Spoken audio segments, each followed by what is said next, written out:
In the first quarter at Cincinnati's Nippert Stadium, the Denver Broncos offense seemed markedly superior to the Bengals defense. Steve Tensey and Al Denson, number 88, combined on a 39-yard touchdown pass to give Denver a quick lead.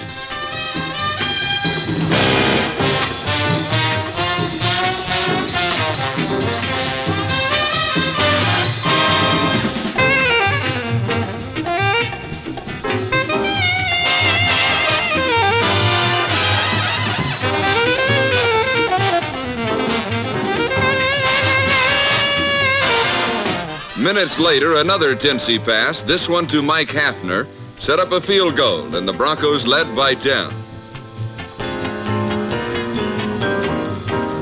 The Denver defense opened the door for the next score when the front four stampeded Sam White. Rich Jackson grabbed the ball and set the stage for another field goal that gave Denver a 13-point lead.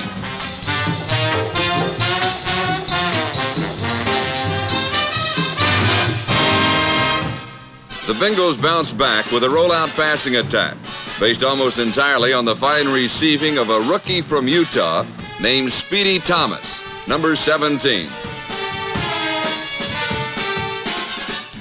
Thomas caught passes that were too low, too high, thrown behind him, and thrown end over end. In this game, he made 9 receptions for a total of 155 yards, averaging more than 17 yards a catch.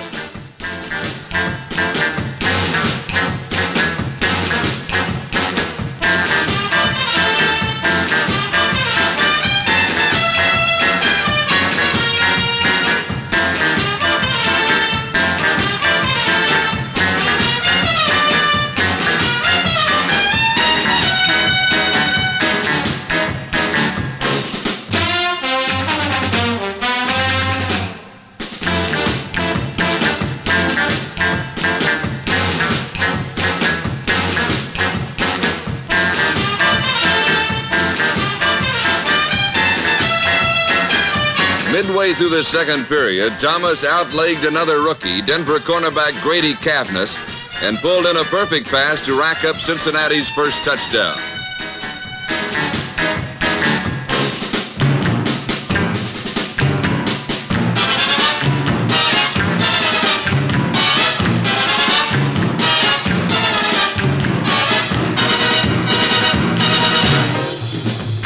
The Broncos countered Thomas's touchdown with halfback Floyd Little, who galloped through the Bengals on a 48-yard touchdown dash.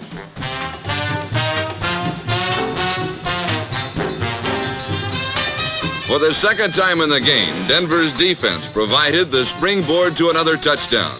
John Heward, the middle linebacker, picked off a White pass and rammed all the way to the Bengal 29.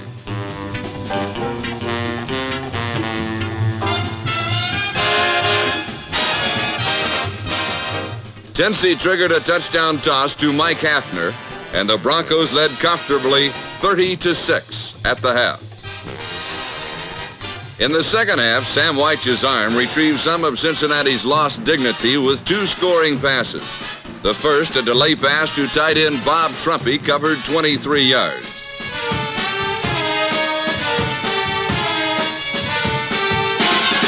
A second touchdown came on another rollout pass. On this one, White's located Eric Crabtree on the fringe of the end zone, and the Bengals were back in the game 30-20. The Cincinnati defense sustained the momentum when Ken Riley, a rookie from Florida A&M, intercepted a Bronco pass and traveled 66 yards to the Denver 22. The Bengals, however, were unable to get a touchdown, and although they still managed a field goal, their valiant comeback died. Denver's front four, led by Dave Costa, number 63, pummeled White in the final quarter, downing him 5 times.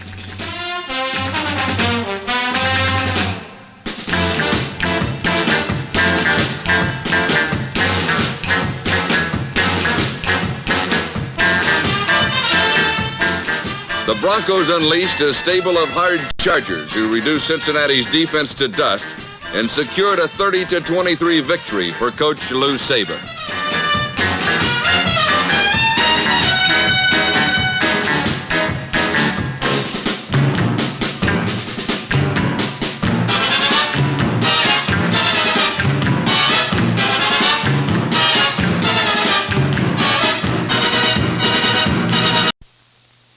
With 63,841 people rooting for them and one dark, furry omen working against them, the Jets faced the Houston Oilers. Throwing against the best secondary in the AFL, Joe Namath was intercepted twice in the first half. One was alertly picked off by number 33, W.K. Hicks. The other was stolen by Zeke Moore, who streaked 51 fast yards down the sidelines for the Oilers' first touchdown in a 7-3 lead.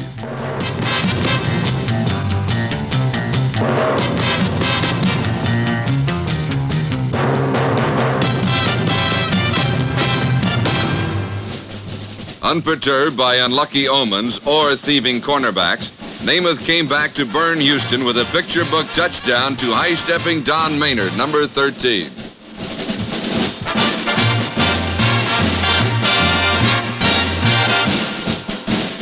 With less than 2 minutes to play in the first half, Namath speared Maynard over fallen defender Ken Houston, and the 54-yard touchdown gave the Jets a 17-7 halftime advantage.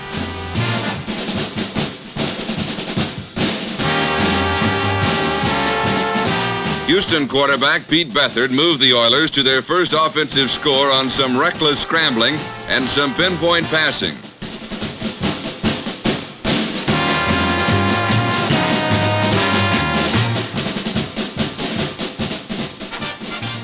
His pass to tight end Alvin Reed to the outside set up a cannon shot to Mac Hike inside at the post as Houston pulled to within 3 points at 17-14.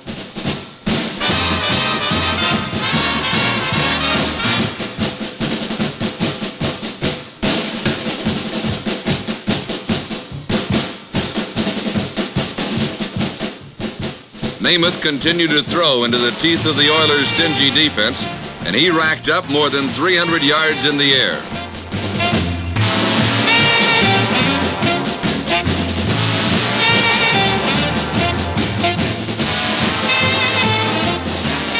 A consistently double-covered Don Maynard accounted for 2/3 of Super Joe's yardage as he caught 7 passes for 212 yards and 2 touchdowns. However, the margin of victory was provided by reliable Jim Turner, who booted home 3 field goals to ensure a 26-17 victory and undisputed possession of first place in the AFL's Eastern Division.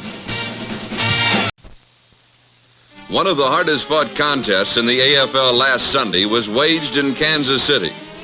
Nearly every inch of ground was earned by spectacular second effort. Number 89, Otis Taylor, twisted and hopped for 19 yards.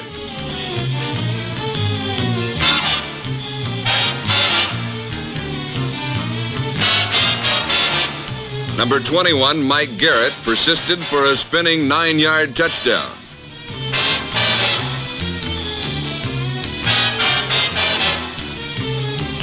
Miami desperately wanted its first win. Quarterback Bob Greasy hit number 39, Larry Zonka, who refused to stop until he got 20 yards.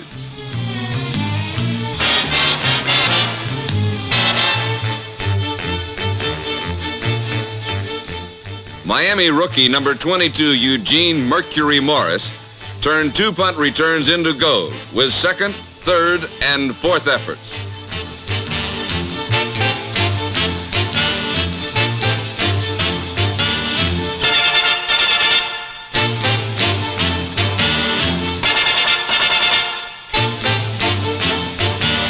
Then he desired his way to outside daylight and burned 9 yards for a Dolphin touchdown. But the play that made the difference was second effort at its most spectacular. Rookie Mike Livingston threw to Otis Taylor, who beat number 49 Jim Warren for a great catch. But Warren never let up and caught up to Taylor. But number 45, Robert Holmes, followed Taylor to block and wound up icing the cake, 93 yards and a touchdown. Winless Miami lost another heartbreaker to powerful Kansas City, and they lost again by only 1 touchdown, 17-10.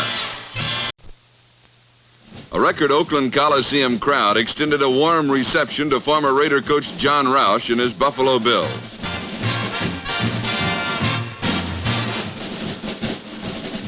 On the other hand, grim Darryl LaMonica had different greetings in mind for his ex-boss.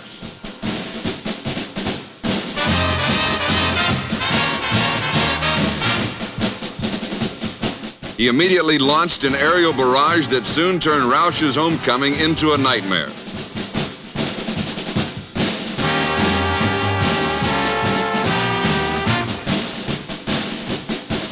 LaMonica was free from a series of minor injuries for the first time this season, and suddenly the Raider offense, which had been sputtering somewhat, was a yard-eating machine again.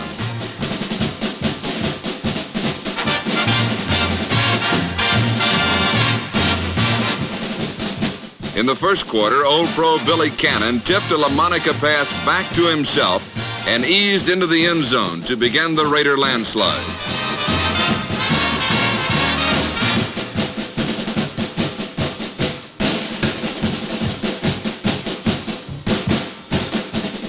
LaMonica did not discriminate against any of his receivers.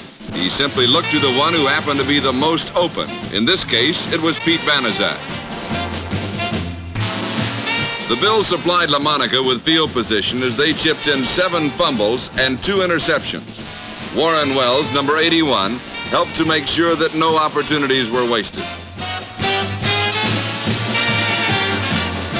The poised Raider quarterback found life pleasant behind his excellent offensive line, and number 25, Fred Biletnikoff, took his turn in the end zone.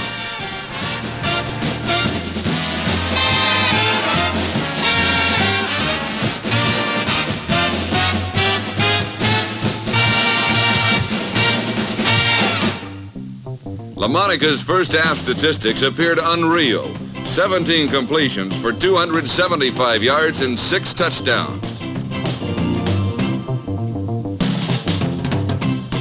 The 42-0 halftime score was much too real for John Roush. On the other side of the field, the pressure was off, and Ben Davidson found time for a pleasant chat on the phone.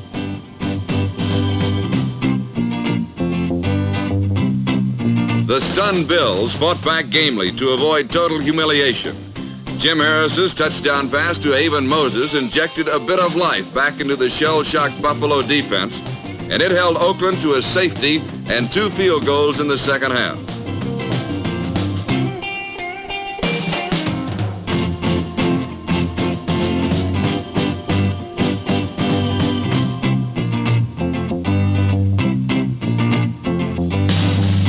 Jack Kemp connected with former quarterback Marlon Briscoe, number 86, and the Bills managed to put a touch of belated respectability back into their score.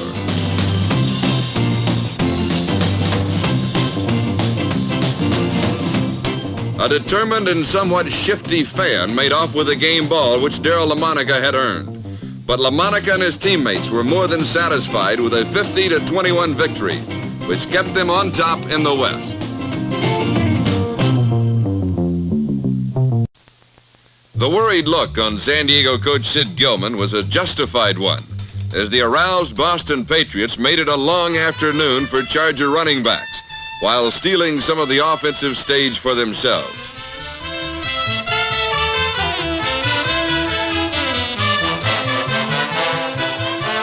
Rookie Carl Garrett, number 30, and fullback Jim Nance, number 35, broke free several times to keep the Chargers off balance and off the scoreboard.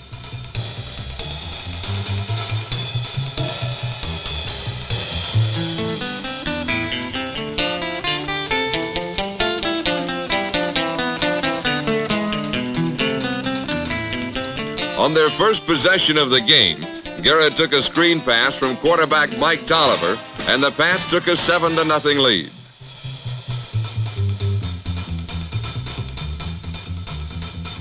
When the Chargers couldn't run, they tried to pass. Yet despite some nifty receiving by Lance Allworth, number 19, the Pats' aggressive defense stifled the Chargers until the fourth quarter, when John Hadel scored on a quarterback draw. However, victory eluded Boston once again, as 2 interceptions and 2 field goals by Dennis Partee served to offset their determined effort and kept San Diego in the Western Division race.